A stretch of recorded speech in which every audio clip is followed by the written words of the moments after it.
Hello and welcome into another episode of Locked On Wolves. Today on the show, can rookie Leonard Miller crack the Timberwolves rotation this year? We'll talk about what the odds of that might be and what that role could look like. And also, what does growth from Naz Reid look like after he signed his big contract extension? And finally, does Jordan McLaughlin have a role on this year's edition of the Timberwolves? It's all coming on the show. Welcome in. You are Locked On Wolves. You are Locked On Timberwolves, your daily Minnesota Timberwolves podcast. Part of the Locked On Podcast Network. Your team every day.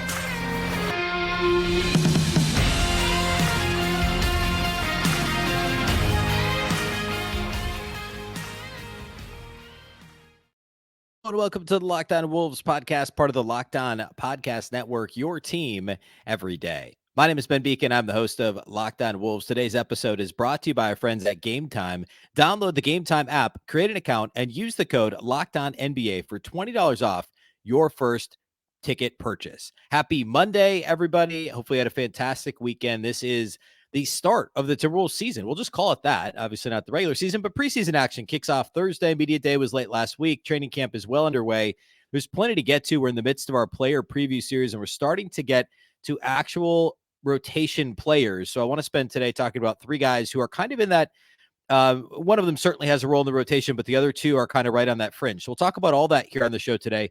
First, though, a big thank you for making Locked On Wolves your first listen every single day. Of course, the show is free and available everywhere, including YouTube, as well as all of your favorite audio platforms. Wherever you like to listen to podcasts, you can find Locked On Wolves. You can also watch on the Locked On Sports Minnesota app on both Roku and Amazon Fire TV, along with all the other Minnesota podcasts. And you can follow the show on Twitter at Locked On T-Wolves and also at B Beacon with two B's, two E's, CKEN. All right, let's start today. So just kind of mapping this whole thing out. We talked about rookies on Friday and second-year guys late last week. I guess more recently, second-year guys. But let's talk about the other rookie we haven't discussed, and that's Leonard Miller. So I want to start there. I want to spend the middle part of the show talking about Nas Reed, and we'll close with Jordan McLaughlin. So regarding Leonard Miller, he, of course, the Timberwolves traded up in the second round to acquire him this year, and he had a big year with the G League Ignite last season. And he's really he had a really impressive summer league showing, right? The Timberwolves see him as probably more of a center. He's got more of a traditional power forward body. He's 6'10" with a 7'2" wingspan. But he's also, there's a lot of similarities in my mind between him and what Jared Vanderbilt was, especially at that age. Vando, when he was coming into the draft, was 6'9", 7'1" wingspan. So an inch shorter, and then his wingspan was also an inch shorter. I actually think there's a lot of similarities. I drew these parallels a little bit earlier this summer. I think I did a show in maybe August, it might have been July, where I spent some time comparing the two. So I'll give kind of the Cliff Notes version of that here today. But I think first let's establish that, I guess, like what he's good at, and then let's get into his strengths and weaknesses as what we think he'll be as an NBA player based on his prospect profile, what we saw in summer league, etc. And then could he have a shot at cracking the rotation? What needs to happen for Leonard Miller to find minutes in Chris Finch's rotation this year? First of all, the size is impressive. 6'10", 7'2" wingspan, a slightly bigger version of Jared Vanderbilt in that regard. Similarly to Vando, he's fluid with the ball in his hands. Vanderbilt didn't get a ton of opportunities to showcase his passing. I would say Leonard Miller has a better handle. He's more comfortable putting the ball on the floor. He can actually operate in pick and roll. It's not really something you wanted Vando doing. While he had good touch on his passing, he didn't have an outstanding handle. And it was a little bit interesting, given how bad his hands were, Vanderbilt I'm talking about now, that he was such a good passer. They're not identical skill sets, right? But a lot of times guys who could pass really well also have great hands in general on both ends of the floor. And Vando, in a sense, kind of has stone hands. For as much as I love Jared Vanderbilt and as good as a player as he is, his biggest issue isn't necessarily shooting, because you're not asking Vando to shoot from the perimeter a whole lot, even though he made a bunch of corner threes last year in Utah and LA.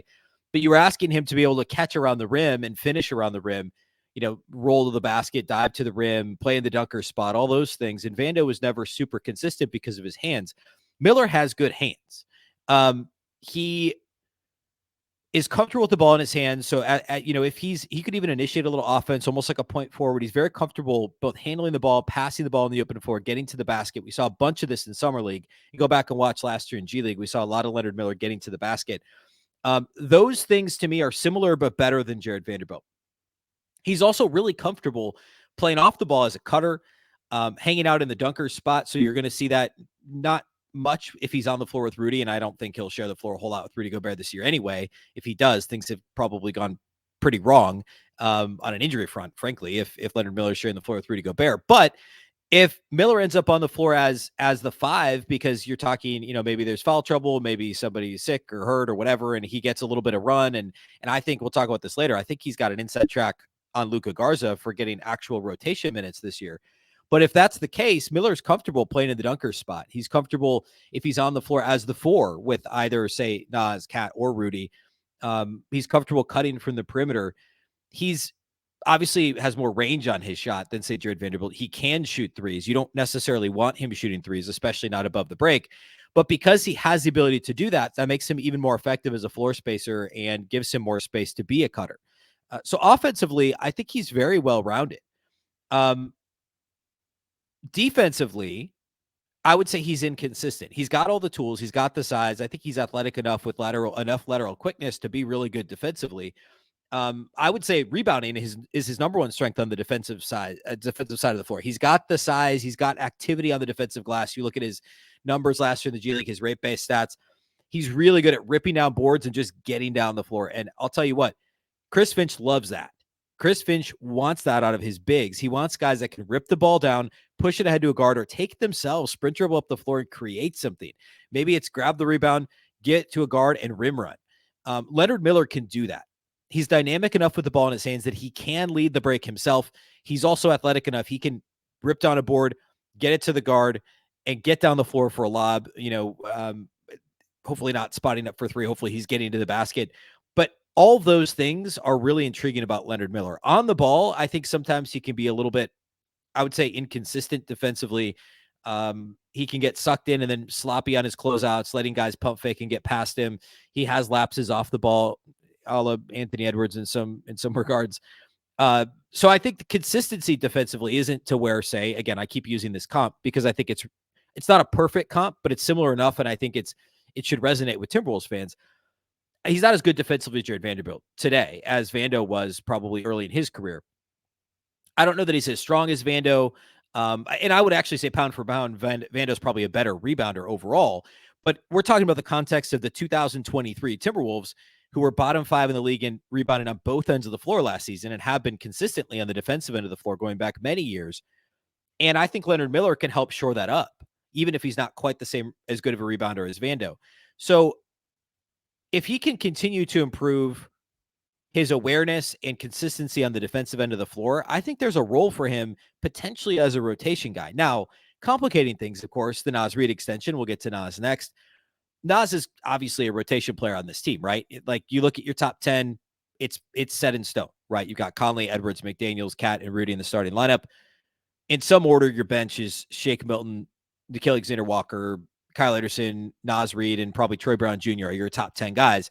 There's this kind of so-called what I'm calling the battle for the 11th spot in the rotation. Now, will the rotation technically have 11 guys? No, but especially early in the season, you'll probably see 11 guys play with some consistency, right? Like early last year, it was kind of this rotating cast of, actually Nas was on the fringes of the rotation. He had some DNP CDs early last year, but you're looking at like Austin Reeves, watched a lot of Team USA basketball recently. Austin Rivers, Bryn Forbes, guys like that at the fringe of the rotation last year. This year, I think the fringes of the rotation are probably mostly Jordan McLaughlin and Josh Minott, but you also might have some Leonard Miller in there too. I don't think Luka Garza, I think he's like the 12th guy. I actually think this is going to be dependent on matchups and how the team's playing, et cetera. Like if you need somebody who's just going to be a bruiser, you're going to call him Luka Garza, but more likely than not, Leonard Miller is replicating more of what the Wolves want out of their bigs. He's obviously not as offensively skilled at this point as either KAT or Nas, but he replicates some of those things. He's more active defensively. He's good on the glass. I think that Miller has the inside track on being that, we'll call it the 4th big, depending on how you feel about Josh Minott and all, there's a lot of similarities actually between Minott and Miller in terms of what their role could be. It's going to depend on matchups. It's going to depend on, is Minott more consistent defensively? Do you need somebody who can guard the point of attack or can guard these wings, bigger wings like a Josh Minott? Or do you need somebody that's switchable, 3 through 5 that has a little bit more rebounding prowess probably at the NBA level, and Leonard Miller. I think Minot's going to get minutes before Miller, but you never know. I think there's a path for him to crack the rotation at some point in the regular season if the Wolves are consistently playing an 11th guy for any amount of time, because the energy and the defensive rebounding ability is going to be big for Leonard Miller. Now, to be clear, he's not in the rotation from day one. They'll ease him into things. I'm sure he'll play in the G League, although he spent all last year playing in the G League. But Leonard Miller, to me, is not far off from being NBA ready to try and crack a rotation. If Naz Reid hadn't resigned, like, that's probably his role, right? And we'll talk about Naz's role here next, because I'm curious to see how Chris Finch handles this with Naz Reid. But Leonard Miller is the next man up in the front court. It's KAT, it's Rudy, it's Naz, and then some combination of Josh Minott and Leonard Miller at the 4 or 5 for, and obviously Kyle Anderson, Jade McDaniels primarily playing those minutes at the 4 this year. But you're going to see, well, I guess Kyle Anderson will be playing more at the 3, right? Because you have Naz that's going to play some minutes at the 4. So there's a lot of guys that Chris Finch is going to be looking for minutes for. And early on, Leonard Miller will not be getting those minutes. But as the year wears on, I think he's got a shot to be on the floor a little bit for the Timberwolves this year. And I like him as a depth piece, even now as a rookie. All right, next, let's talk about Nas Reed, who I think has a really, it's going to be fascinating to see what role he carves out. I thought he grew quite a bit last year as a player. So I want to talk about what I think he improved on the most and what his role might be this season. So we'll do all that here next. Today's episode of Locked On Wolves is brought to us by our friends over at Gametime. If you're not familiar with Gametime, it is the place to go find tickets. I mean, if you're like me, you've definitely at some point tried to go to an event, realize you waited to the last minute to get tickets. A sporting event, comedy, concert, happens to me all the time. Baseball playoffs coming up, NFL season, college football. If you're looking for tickets and you waited to the last minute, you shouldn't have to worry if you're buying your tickets to your next big event, even if it is last minute. Gametime is the fast and easy way to buy tickets for all sports, music, comedy, and theater events near you with killer last-minute deals, all-in prices, views from your seat, and their best price guarantee. Gametime takes the guesswork out of buying tickets. Gametime is the only ticketing app that gives you complete peace of mind with your purchase. They're also obsessed with finding ways to help you save money on tickets. Gametime has deals on tickets right up to the start of the event and even up to an hour after it starts. It's the place to find those last-minute seats. Find exclusive flash deals and sponsor deals on tickets for football, basketball, baseball, concerts, comedy, theater, and more. With zone deals, you pick the section and Gametime picks the seats for an average of 18% savings. And the Gametime guarantee means you'll always get the best price. If you find tickets in the same section in a row for less, Gametime will credit you 110% of the difference. Take the guesswork out of buying tickets with Gametime. Download the Gametime app, create an account, and use the code LOCKEDONNBA for $20 off your first purchase. Terms apply. Again, create an account, redeem the code LOCKEDONNBA. That's LOCKEDONNBA. There's 2 N's in there for $20 off. Download Gametime today.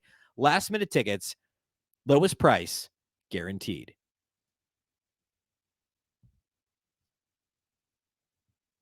All right, a big thank you, first of all, for making Locked On Wolves your first listen every day. Of course, every day as we're back on Tuesday. This is a 5-day-a-week situation now. We are daily Monday through Friday. And, of course, with the upcoming preseason game on Thursday, we'll preview that a little bit. Of course, previewing preseason is always a bit silly, but we'll do our best to preview the matchup with the Mavericks in Abu Dhabi on Thursday. And then, of course, Friday will be the first post-game podcast of the 23-24 season, albeit preseason, but we'll do that Friday. It's a big week. Player previews will last us into the first part of next week, and then we're into the meat of the preseason and only a couple weeks out at that point from actual real regular season NBA Timberwolves basketball. So a lot to get to here in the coming days. Make sure you're followed and subscribed wherever you listen to podcasts. All right, let's talk Naz Reid. Now, Naz Reid last season was obviously a huge part of the Timberwolves still managing to make the playoffs, with Karl-Anthony Towns missing 53 games over the course of the season, including 52 consecutively. The curious thing for me, and if you go back and listen to podcasts I did in May and June, I did some shows where I was worried about the Wolves overpaying Naz Reid. And part of the premise for my concern is that last year, even with no Karl-Anthony Towns, Naz Reid still had a relatively limited role on the Timberwolves. So by limited, obviously he was a rotation guy. Once we got past actually after KAT got hurt right around Thanksgiving, he was a regular rotation guy. But he still finished just 7th on the team in minutes. Part of that was, of course, because he broke the wrist towards the end of the season. But you look at average, his minutes per game average, Naz Reid was still just 11th on the team in minutes per game. I mean, he was behind the likes of Taurean Prince, Austin Rivers, Jalen Noel in minutes per game. dragged down a little by, the first 10 games of the season or so, 12, no, more like 20, where he was a fringe rotation guy. But even after the KAT injury, his role was still basically to be the backup center because you didn't have Karl-Anthony Towns, right? So Nas wasn't playing a ton at the 4. He was pretty much backing up Rudy Gobert. Well, now Karl-Anthony Towns is back. Rudy Gobert is still your starting center. And the thought all along, ever since the Rudy trade, a year and a couple months ago, the thought all along was, yeah, well, KAT and Rudy start together in the front court. And, when Rudy sits, KAT moves to the 5. When KAT needs a break, Rudy comes back in. So you're staggering them. So most of the time, one of them's on the floor. And KAT plays a lot of minutes at the 4, maybe 3/4 of his minutes at the 4 and a quarter of his minutes at the 5. Well, what does that leave for Naz Reid? And if the Wolves weren't playing him alongside Rudy last year at the 4 very often, are they going to do it this year? Or are they going to play him with Karl-Anthony Towns? We've seen, going back to Ryan Saunders, coaches be very hesitant to play Nas and KAT together. And I didn't pull all those numbers, but I can tell you that generally speaking, Nas and KAT together has not been very profitable. Again, very small sample, but we've seen it, at least small samples over the course now of, I think, 4 seasons. We've seen some version of Nas and KAT together on the floor, and it hasn't generally been all that successful. So part of my concern with signing Naz Reid is, what does the role look like this season? And I still don't know the answer to that. I'm very curious to see how Chris Finch manages it. Clearly, there's a lot of what's the word I'm looking for? Protection, I guess, in terms of like, hey, KAT's really foul prone. Actually, so's Nas. So now you've got 3 bigs that are all really good. KAT and Rudy are also caliber players. Nas is a step behind that, but still very productive. So you can have 2 or 3 of them on the floor at almost all times if you really want to. And that's great. But that still means you're talking 20 or less minutes per game at best for Nas Reid, and you're paying him a lot of money. So I think we should bear that in mind. Like, he's obviously in the top 10 in the rotation. He's your primary backup big. It's going to bump Kyle Anderson to minutes at the 3 versus minutes at the 4, which that's a conversation for the Kyle Anderson preview we'll get to here in a couple of days. That's generally not a positive thing for Kyle Anderson either. So to me, I was okay with the Nas extension simply because I thought it was pretty good value, and he's always tradable, in a year or whatever. Like, it's a 3-year deal with an option on the last year. You can trade him next summer if you want to. And I like Naz Reid, and I think he's fun to watch. But I worry about what this does, bumping Kyle Anderson's minutes to the 3, potentially cutting into, like, you can give KAT and Rudy more minutes to rest early in the season, I guess. I just don't know what this is going to look like.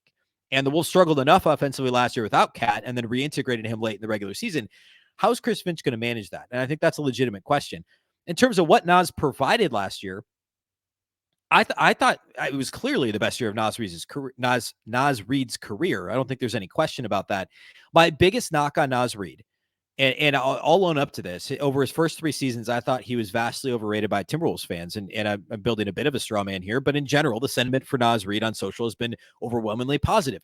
I thought, going back to a couple years ago when KAT was injured quite a bit, and then 2 years ago, 21-22, when he was Nas played actually almost as many minutes as he did just last season, off the bench behind KAT, pre-Rudy. The biggest issue was rebounding.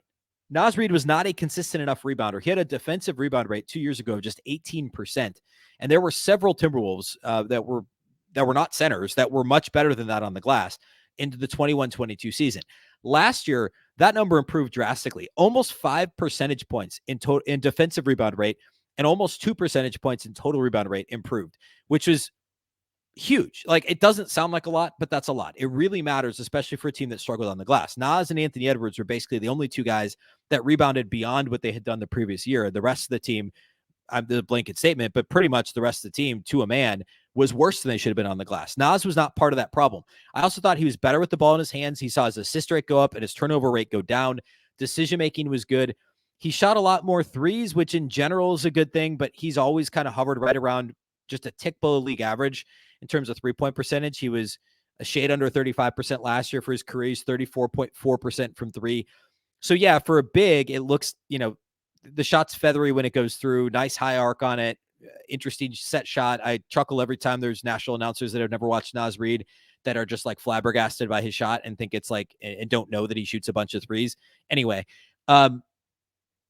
I thought he shot a few too many threes last year. And the eye test, like looking back on the season, I thought to myself, man, he really drove to the basket a lot more last year. These face-up chances, like what KAT did when he was healthy, where you're playing 5 out and you just take a less athletic big or a smaller big to the basket. And part of that is because his last play of the season last year is when he broke his wrist trying to dunk on, I forget who it was, but he tried to dunk on somebody and broke his wrist. That's what I had in my head that Nas did last year, but he actually shot the ball at the rim less, shot more threes in terms of rate, and also shot far less free throws, or his free throw was far lower, I should say.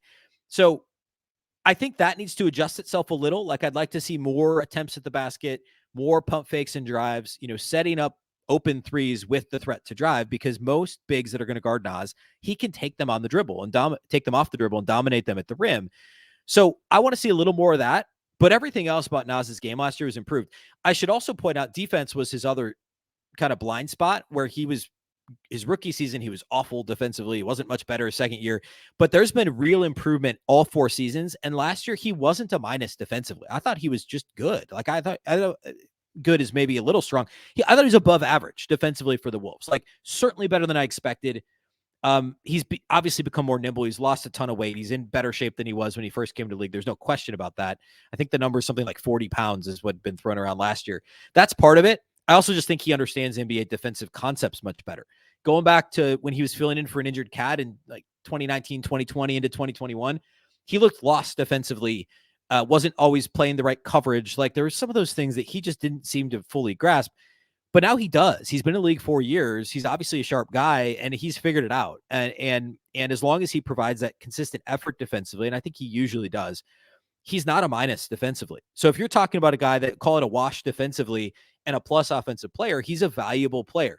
My question goes back to resources and what does his role look like with this Timberwolves team this year? I don't know the answer to that. I think he is probably going to have to play a lot of minutes at the 4. He's going to have to play some minutes with Karl-Anthony Towns. I just don't know what that is. It going to be, is it going to be KAT getting the first rest and Nas comes in at the 4 next to Rudy because he barely played next to Rudy last year when KAT wasn't in the mix? Is it going to be Rudy getting a break? Nas comes in and plays with KAT and one of them is the 4, one of them's the 5. I think the answer to that is probably yes. And then maybe KAT leaves and Nas is the 5 and they play smaller for a couple of minutes as both KAT and Rudy get a break. I really don't know. And I don't think Chris Finch knows right now either. And we'll have to see how this thing plays out and who Nas is more comfortable being paired up with between Rudy Gobert and Karl-Anthony Towns. It's going to be really interesting to watch. And this is the whole experiment, costly experiment of the multiple bigs thing, multiple centers thing. It's going to in part hinge on this, which is so crazy because Rudy and KAT are the max guys, whereas Naz Reid is the guy who just signed the most recent extension. But in a sense, it was the Wolves. Yes, it was asset management because Nas is valuable. He's still a valuable trade asset on this new contract. And so you couldn't just let him walk for nothing at that point. I don't think that would have also been probably bad. Very likely bad. But now it's like, hey, we're also doubling down in a sense that we think this will work. We are doubling down. We're spending millions, tens of millions more on another center. And you've got all this money tied up in 3 centers. I'm less of a skeptic on this than a lot of people are, but there's still some questions that absolutely need to be answered. And one of them is the minutes distribution and who plays best with whom on both ends of the floor. So good luck, Chris Finch. I'm excited to see how it all shakes out. All right, let's close the show by talking Jordan McLaughlin, who's one of those players who's been in and out of the graces of the good graces of Timberwolves fans a ton over the past, I don't know, call it year and a half. We'll get to the Jordan McLaughlin preview here next.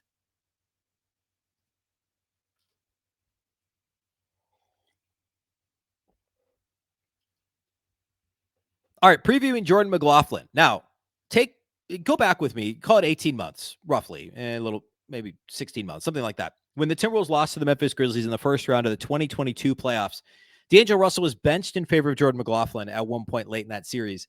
And Chris Finch always has seemed to have something of a fondness for Jordan McLaughlin, which is, a lot of times head coaches and point guards have this bond, right? And McLaughlin he's the type of player that, like, I'm sure Flip Saunders would have loved Jordan McLaughlin. That sticks in my head, right? Flip was always seemed like partial to point guards. Obviously, Flip was a point guard himself. Like they had this relationship, right?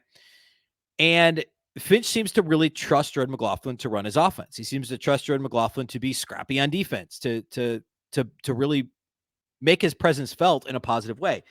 Last season, he opened the year as the obvious backup point guard, and for call it 3 to 4 weeks, even a relatively decent sample size, he certainly looked like one of the best backup point guards. That's an important word. Backup point guards in the NBA. That's not an exaggeration. He was, I think, leading the league in assist to turnover ratio. Go back a little further to early 2022, before like January, February. Remember that assist to turnover streak where he had 55 assists to 1 turnover or something? McLaughlin did. Early last season, it was the same sort of thing. Like, the turnover rate was minuscule. The assist rate was astronomical. It was like Tyus Jones light, except at times it didn't even feel like light. It was like watching Tyus, somehow even possibly smaller version of Tyus Jones, similarly sized, I guess, Tyus Jones. And it was remarkable. And then McLaughlin hurts his calf. He tries to come back, re-injures it, comes back on a more regular basis in February, March, and was awful. Like, there's no other way to put it. For as awesome as he was in November, and I don't want to undersell that, October, November last year, he was downright awful when he came back late in the season last year. And I love Jordan McLaughlin. I don't say that to pick on him. He was not good. And that got him right out of the rotation. They tried to go back to him a couple times when they needed him. I think even in the playoffs briefly. It just never worked. It was a really miserable last 3 months of the season for Jordan McLaughlin. I actually thought there was a chance he wouldn't be back this year. But of course, in terms of guys you can get on a minimum deal, like the good version of McLaughlin is still better than most of those other guys. And so you're not talking about any additional money, right? You're not really saving money by letting him go. So let's see if we can't get the good version of McLaughlin back with the fully healed calf, etc. Quickly on what he did last year, his 3-point percentage has gotten worse every year in the league. It's really crazy. His 3-point rate last year was the highest it's ever been. In fact, more than 53% of his shot attempts were 3-pointers. He shot just 30.8% from outside the arc. His rookie year, he was over 38%. And we're not talking about like a huge chasm in terms of attempts either. He shot 76 threes as a rookie, 78 last year. And so we're talking anywhere between 76 and 92 threes a year. So a similar number of threes. The volume is similar. The percentage went from 38+% to 36% to 32% to 31% last year. It continues to get worse. Obviously, that can't keep happening, right? Jordan McLaughlin has to shoot threes better this season. Now, a lot of the attempts he gets are above the break, and it just doesn't, it's never felt comfortable for him to shoot threes from above the break. He's better in the corners, obviously, as most guys are, but above the break, he just doesn't seem comfortable, and he gets so many attempts from out there. He doesn't get to the rim all that often. He doesn't draw fouls when he does. His calling card is having a good assist to turnover ratio, a really good assist to turnover ratio, and being pesky on defense, fighting through screens, using his diminutive size to his advantage as much as possible by sneaking through and around screens and through traffic on defense. But last year, by far his worst turnover rate of his career, nearly 18% turnover rate to only 27% assist rate. It was the second lowest assist rate of his career and the worst turnover rate of his career.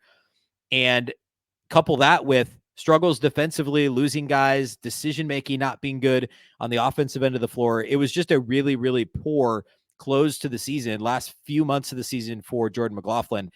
And this year, there's no chance he's in the rotation on opening night. I mean, he is quite possibly the 13th or 14th guy on this roster right now, ahead of maybe Wendell Moore Jr., maybe, Leonard Miller, the two-way guys. Obviously, he's probably ahead of Luka Garza, but like, who knows, right? I mean, your point guard options are, well, there isn't any other pure point guard on the roster besides Mike Conley. The Wolves have basically said, hey, we think Shake Milton's a point guard. Okay, fine. So you have Conley, you have Milton, you have Anthony Edwards is going to initiate offense. You have Nickeil Alexander-Walker to initiate offense. Kyle Anderson's probably going to run point forward before you throw McLaughlin out there. Wendell Moore Jr., I don't think he's ahead of McLaughlin, but like, he's got a shot. He's got upside. McLaughlin doesn't really. So all that to say, Jordan McLaughlin is going to have to absolutely fight for any chance he's got at breaking into the rotation this year. If the Wolves need to waive somebody at any point for whatever reason, now they've still got one open roster spot as it is, so it's not like they're in a crunch, but McLaughlin might be the guy, right? Like, you're not going to cut Wendell Moore Jr., right? You're not going to cut this year's draft pick, Leonard Miller. Everybody else is a draft pick or a recent signing. Like, McLaughlin's the only one who would have a semi-shaky grip on a roster spot if the Wolves were to, say, make a 2-for-1 trade And they're taking back well, I guess in that case, they still have an open roster spot. So, if they sign somebody and later make a trade, or if somebody comes available, gets bought out, and, whatever, there's somebody that just got bought out the other day. I'm blanking on who it was, but it was a name that I was like, oh, okay. He's the type, was it Bullock? Was it Reggie Bullock? There's guys like the Wolves aren't doing that because they don't need a rotation guy. But all that to say, McLaughlin's roster spot is the only one that would seem somewhat tenuous. And what he does can be duplicated and replicated by a few other guys on the team who all have better size and better offensive upside. So I like Jordan McLaughlin. The good version of him is still very, very, very good and could be one of the better backup point guards in the league.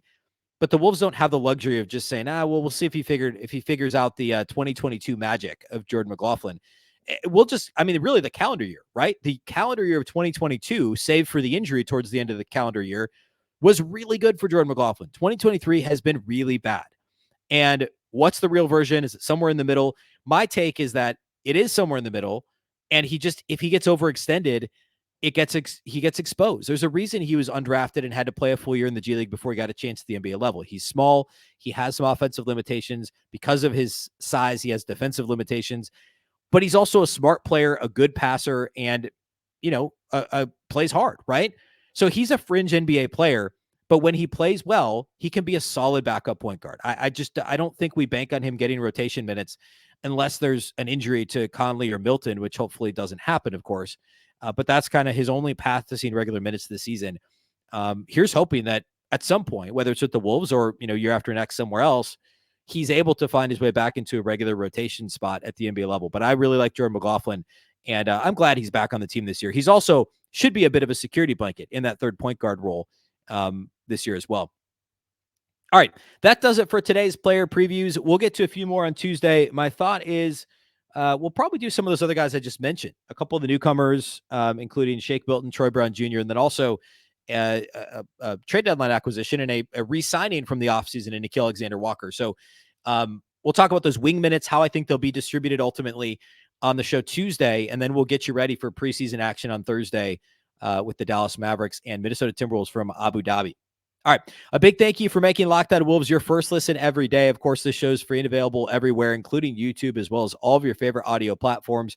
Wherever you like to listen to podcasts, you can find Locked On Wolves. You can also watch on the Locked On Sports Minnesota app on both Roku and Amazon Fire TV. And you can follow on Twitter at Locked On T-Wolves and also at B Beacon with 2 B's, 2 E's, C-K-E-N. Of course, the Locked On Wolves podcast is part of the Locked On Podcast Network, your local experts on the biggest stories. Once again, I'm Ben Beacon. This is the Locked On Wolves podcast, and we'll catch you next time.